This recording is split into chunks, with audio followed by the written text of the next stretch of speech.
Death is no stranger to the town of Quahog.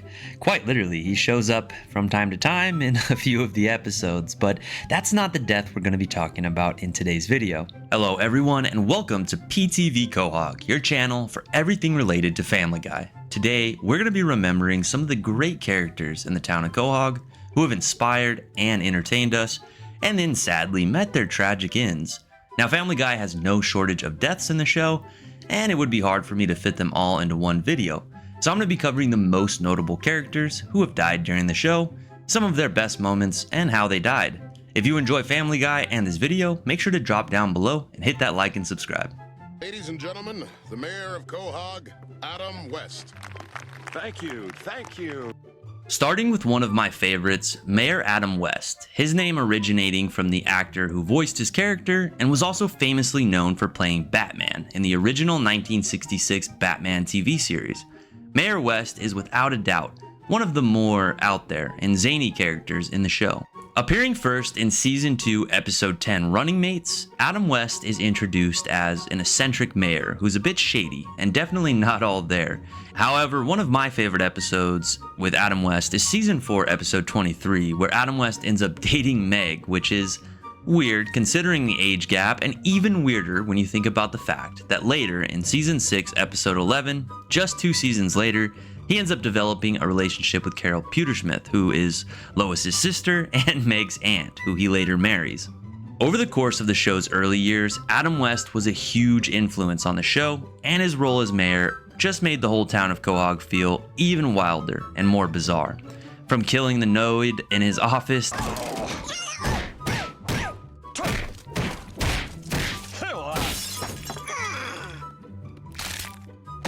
to shooting his cat launcher and his epic standoff with Peter to try and win a dirt bike in Season 8, Episode 6, Trading Places, Adam West added a wild card effect to the show that we lost after he was gone. Unlike many Family Guy deaths, Mayor Adam West was never shown dying on screen. This sets him apart from some of the other characters in this list. Following the real-life death of the actor Adam West in 2017, the character was respectfully retired. His death was officially acknowledged in the Season 17 episode Adam West High, where Quahog honors his legacy by renaming the local high school after him. The loss of both the real-life Adam West and Quahog's hilarious mayor was tragic, but the laughs these characters bring from the eccentric behavior that he showed on screen will live on. Angela, Peter's boss. Like Adam West, our next death also followed the real-life death of the voice actress who played her.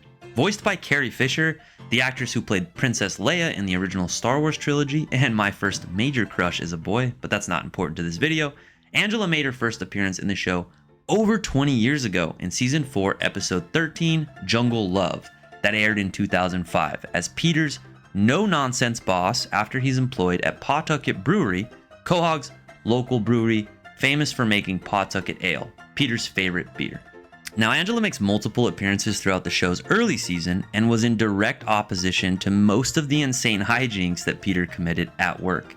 In Season 8, Episode 14, Peter Asment, Angela sees Peter for the first time without glasses and falls madly in love with him and uses her position to force him into a sexual arrangement.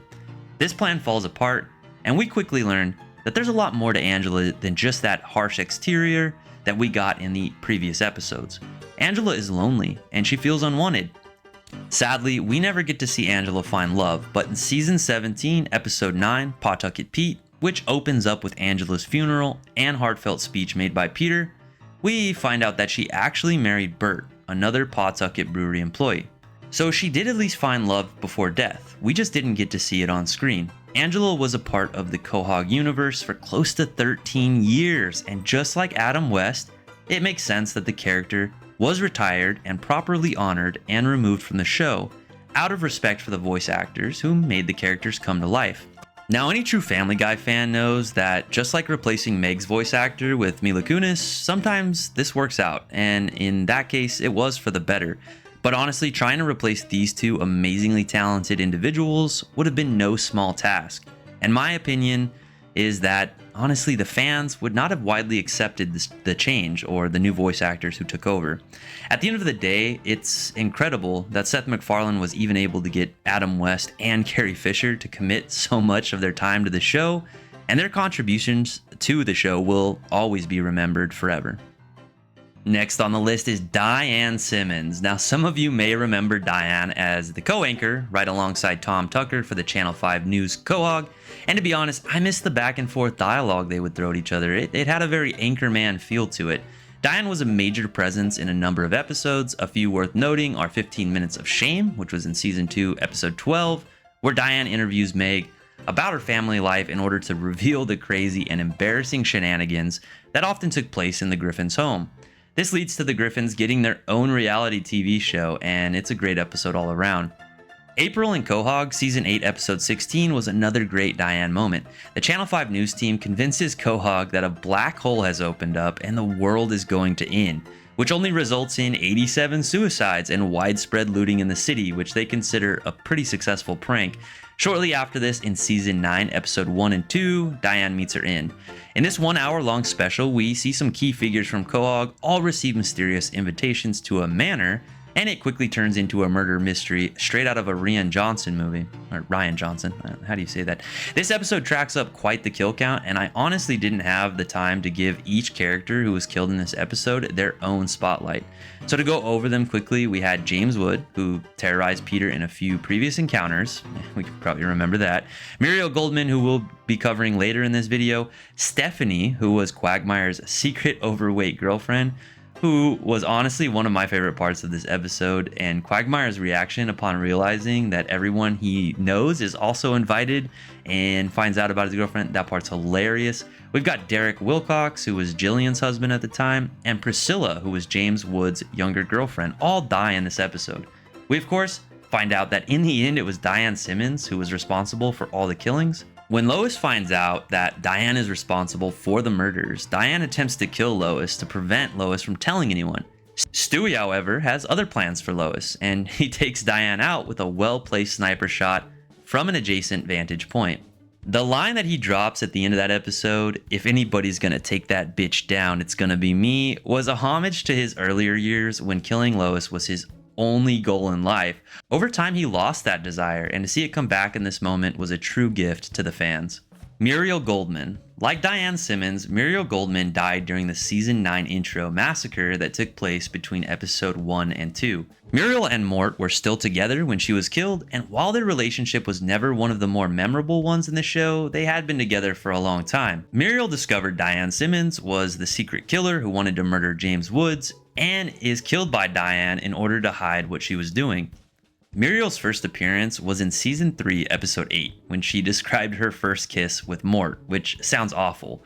Overall, Muriel's character was nothing special, and when she was gone, it didn't feel like a major loss. She was basically just the female version of Mort, who was featured far more in the show, often interacting with characters at Goldman's Pharmacy, which he owned and operated. Mort didn't seem to miss Muriel at any point after her death in the show. In fact, at one point, he even expresses that his life seems to be better with her gone, and I think the fan base kind of feels the same way. What's worse than one Stewie? An even more evil and ginger version of Stewie. Bertram makes his appearance in Season 3, Episode 11, Mission Impossible, when Stewie finds out that Lois and Peter are planning to have a baby. Chaos ensues after that. Stewie formulates a plan to stop Peter and Lois from conceiving this baby, and to do this, he creates a ship that he shrinks down and uses to enter Peter's body in order to eliminate his sperm. It's a pretty wild episode, and I highly recommend it to anyone who has not seen it. The best part about this episode is the introduction of Bertram, who actually changes Stewie's mind about a new sibling. This change of attitude comes about after Stewie and Bertram try to fight to the death, basically, and this ends in a realization by both parties that they have a lot in common. For one, they're both incredibly intelligent babies, and two, they both have a deep hatred for Lois and want to kill her. This latter connection gives Stewie and Bertram a newfound respect for each other, and Stewie leaves Peter's body excited for his new brother's arrival. However, after Stewie exits Peter's body, Peter and Lois decide that Stewie is already a lot to handle and maybe a new baby is not such a great idea. Peter goes to relieve himself in the bathroom, and there is a brief, intense moment where it's made to feel like this is the end of Bertram. Before the episode ends, however, we see the twinkle in Peter's eye that Bertram had earlier explained to Stewie was actually him, and this foreshadows that Bertram is not dead and will return. Bertram eventually does make his re-entrance in Season 4, Episode 22, Sibling Rivalry, and if you haven't seen that episode, it's another one you need to add to the list. When Bertram shows up for the second time, the rivalry between him and Stewie is reignited, and a war breaks out on the playground. Several seasons later in Season 9, Episode 16, The Big Bang Theory, Bertram finally meets his end. Stewie eventually gets tired of their endless back and forth rivalry and decides to put an end to it once and for all. Before this happens, however, Bertram is able to use Stewie's time machine to enact an evil plan and even manages to kill Leonardo da Vinci in the process. The entire episode is a wild ride and one of the better Stewie-focused episodes in the entire series, but in the end, Stewie finally defeats Bertram with a well-placed crossbow shot to the head. And while it was satisfying to see Stewie come out on top of what had become one of the biggest rivalries in the show, next to Peter and the chicken, it was also sad to see Bertram go. His random appearances always brought chaos, and his ability to match Stewie's intelligence made him one of the few characters capable of challenging him. His death was another reminder that you don't get to mess with Stewie for long and get away with it. Peter's mother, Thelma Griffin, was never one of the most prominent characters in the show, but she was one of the few members of Peter's family that genuinely seemed to care about him. First appearing in Season 3, Episode 14, Peter Griffin, husband, father, brother. Thelma was often shown trying to keep peace within the family while balancing the constant conflict between Peter and his father, Francis. One of her more memorable appearances comes in Season 5, Episode 14, No Meals on Wheels, where she and Francis temporarily move in with the Griffin family. Throughout her time on the show, Thelma was portrayed as kind, patient, and supportive, which made her stand out compared to many of the more dysfunctional members of Peter's family. Sadly, in Season 12, Episode 6, Life of Brian, Peter receives news that his mother has suffered a fatal stroke and passed away. While her death was not the primary focus of the episode, it did quietly mark the end of one of the few genuinely wholesome characters in the Family Guy universe. Now, we can't talk about Thelma without bringing up Francis Griffin. If there was ever a character capable of making Peter seem reasonable, it was his father, Francis Griffin. First appearing in Season 3, Episode 14, Peter Griffin, husband, father, brother. Just like Thelma, Francis was a strict Irish Catholic who spent much of his time criticizing Peter and attempting to force his beliefs onto everyone around him. One of the biggest moments involving Francis comes in Season 5, Episode 18, Mother Tucker, when Peter discovers that Francis is not actually his biological father. Despite this revelation, Peter continues trying to earn his approval throughout much of the series. Francis becomes known for his stubborn personality, harsh parenting, and constant disapproval of Peter's behavior. His story finally comes to an end in Season 15, Episode 14, The Dating Game, when Peter accidentally runs him over while driving drunk. It was a surprisingly dark ending for a character who had been around for over a decade and marked the end of one of the longest running conflicts in Peter's life. Loretta Brown was introduced as Cleveland Brown's wife and was a reoccurring character throughout many of the Family Guy's early seasons. While she mainly appeared regularly in the background, her biggest storyline came in Season 4, Episode 5, The Cleveland-Loretta Quagmire. In one of the show's more shocking twists, Loretta begins an affair with Quagmire behind Cleveland's back.